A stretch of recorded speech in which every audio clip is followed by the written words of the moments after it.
Bonobos and chimpanzees are each other's closest living relatives, sister species separated by a single river, so closely related that their genomes differ by less than 0.5% from one another.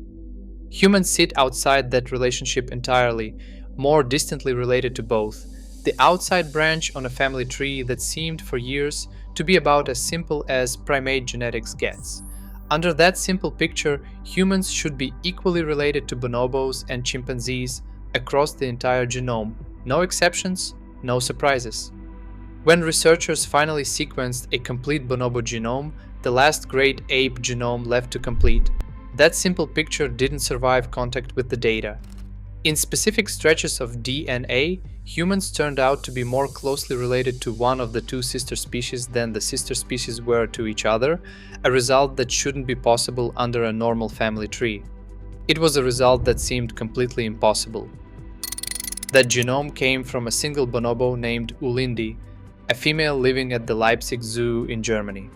Researchers at the Max Planck Institute for Evolutionary Anthropology, led by geneticist Kay Proofer, selected her specifically because she was female, complementing the male chimpanzee whose genome had already served as that species reference years earlier, giving the comparison a more complete picture across both sexes, rather than repeating the same male-only approach a second time.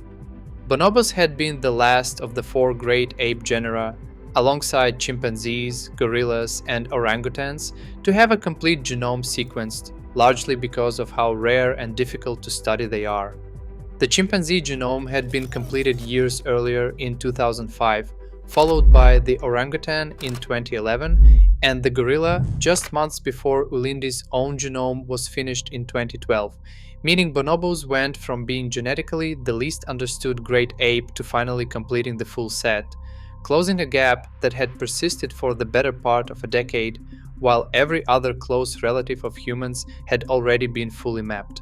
Bonobos exist in the wild only south of the Congo River in the Democratic Republic of Congo, a small, remote range that has also made them the rarest great ape in captivity, with far fewer individuals available anywhere in the world for this kind of research compared to chimpanzees, which are far more numerous and far more widely studied across zoos, sanctuaries, and research centers globally, giving scientists decades of comparative head start before bonobos ever entered the picture.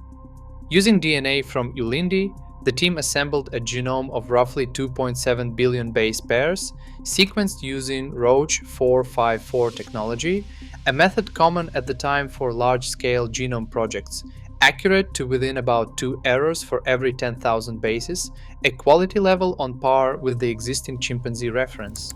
They then compared it against lower coverage genetic data from 19 additional apes, including 3 more bonobos and 16 chimpanzees sampled from different populations across Africa, to make sure Ulindi's genome wasn't some unusual individual outlier before drawing broader conclusions about her entire species from a single animal. If you learned something new, don't forget to subscribe. Published in the journal Nature in June of 2012, the initial headline results seemed to confirm exactly what researchers expected going in, offering little hint yet of the complications waiting inside the finer details. On average, Ulindi's genome differed from the human genome by about 1.3%, identical to the average difference already measured between humans and chimpanzees years earlier. Bonobos and chimpanzees, meanwhile, differed from each other by only about 0.4%, consistent with their status as each other's closest relatives, likely separated when the Congo River itself formed roughly 1 to 2 million years ago and split a single ancestral population into 2 isolated groups on opposite banks. On the surface, everything lined up exactly as predicted. Humans were equally distant from both apes. Bonobos and chimpanzees were nearly identical to one another. The family tree looked exactly the way it was supposed to look, and for a moment, the final piece of the great ape genome puzzle seemed to simply confirm what everyone already assumed. Then the researchers looked past the genome-wide average and into specific regions, and the tidy picture fell apart entirely. More than 3% of the human genome turned out to be more closely related to either the bonobo or the chimpanzee genome specifically than bonobo and chimpanzee were to each other in those same exact regions. In roughly equal measure, some stretches of human DNA matched bonobo DNA more closely than chimpanzee DNA did, and other stretches matched chimpanzee DNA more closely than bonobo DNA did, scattered unevenly across the genome rather than clustered in any single obvious location. Under a clean, simple family tree, that result has no explanation. If bonobos and chimpanzees are truly each other's nearest relatives, no part of the more distantly related human genome should ever land closer to one of them than they land to each other. And yet, more than 3% of it did exactly that, a small but statistically undeniable fraction of the genome behaving as though the family tree had been drawn incorrectly. For a species obsessed with tracing its own origins as precisely as possible, that kind of statistical noise sitting inside the genomes of our two closest relatives was not a minor footnote. It meant the simplest possible version of the human origin story, one clean split after another, had never actually been true. The explanation lies in exactly how closely spaced these three splits actually were in time. The ancestor of humans, bonobos, and chimpanzees carried a wide pool of genetic variation built up over many generations before any split occurred, and when that lineage split first into humans and a combined bonobo-chimpanzee ancestor, then later split again into bonobos and chimpanzees individually, the different chunks of that original genetic variation didn't divide up neatly along those exact branch points. Some fragments of DNA inherited by humans happened to match, purely by chance, more closely with what bonobos ended up keeping than with what chimpanzees kept, and the reverse happened elsewhere in the genome, essentially at random depending on which specific ancestral variant each lineage happened to retain as the population split apart. Geneticists call this incomplete lineage sorting, and it only shows up when species split apart from a shared ancestor in rapid succession, close enough together in time that ancient genetic variation doesn't get the chance to sort itself out cleanly before each new split occurs, a timing quirk rather than any sign of a mistaken family tree. That detail mattered for more than just tidying up a family tree, because bonobos and chimpanzees present one of the strangest puzzles in primate behavior. Despite sharing 99.6% of their DNA, nearly identical by any genetic standard, the two species behave almost nothing alike. Male chimpanzees compete for dominance through aggression, form coalitions to violently attack rival groups, and maintain a strict, male-led hierarchy enforced through intimidation and occasional lethal violence, behavior documented repeatedly across multiple wild chimpanzee populations over decades of field research. Bonobos show none of that. Female bonobos typically outrank males. No confirmed case of lethal aggression between bonobos has ever been documented in the wild, and conflicts within bonobo groups are routinely diffused through frequent casual sexual contact rather than violence, a strategy so central to bonobo social life that some researchers have proposed the species underwent a kind of self-domestication, gradually selecting against aggression across generations in much the same way early domesticated dogs and other animals were shaped by selection pressures favoring calmer temperaments.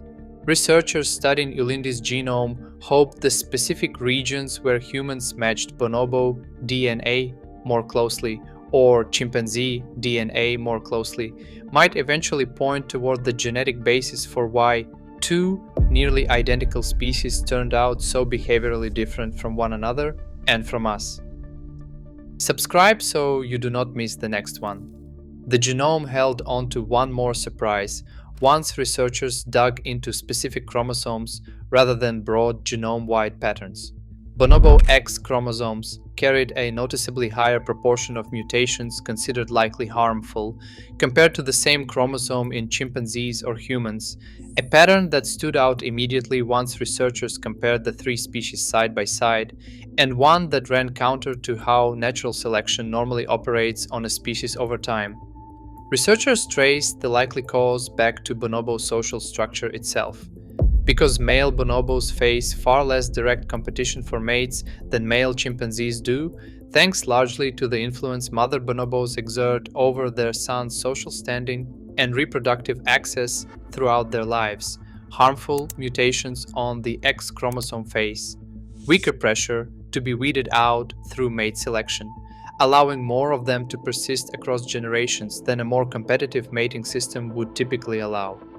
A species' entire social structure, in other words, left a measurable, readable fingerprint directly inside its chromosomes decades before anyone thought to look for one there.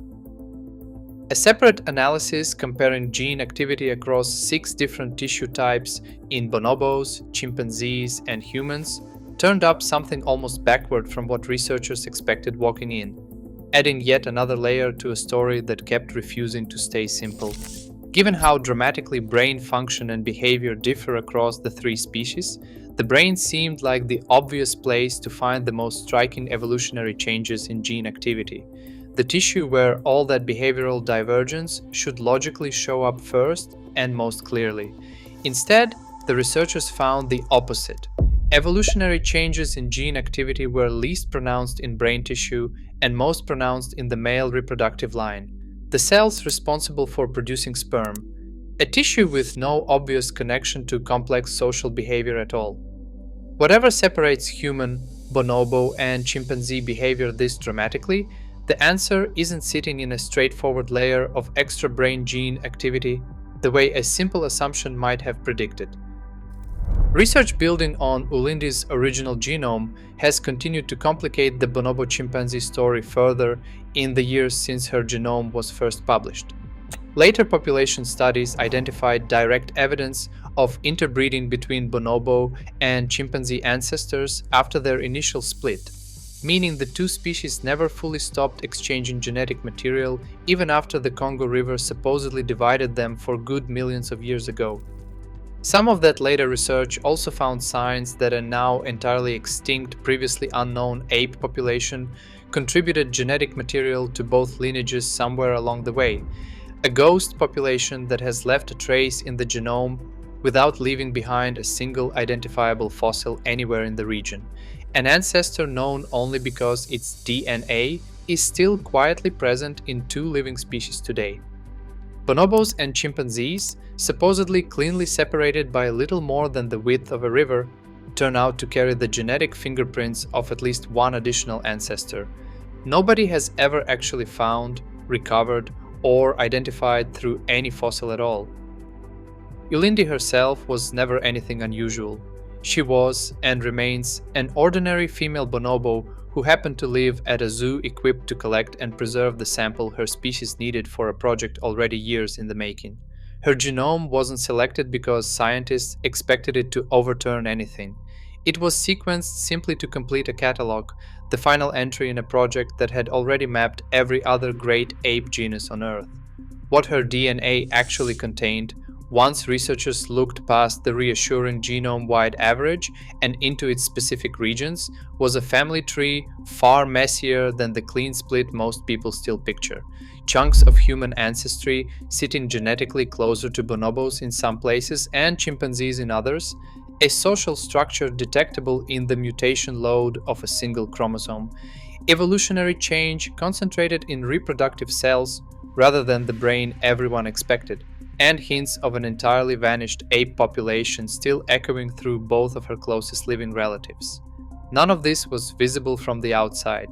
Ulindi looked, behaved, and lived like any other bonobo at the Leipzig Zoo, entirely unaware that her genome was quietly holding a far more complicated answer than anyone studying her had gone looking for. The last great ape genome to be completed didn't close the book on how humans, bonobos, and chimpanzees relate to one another.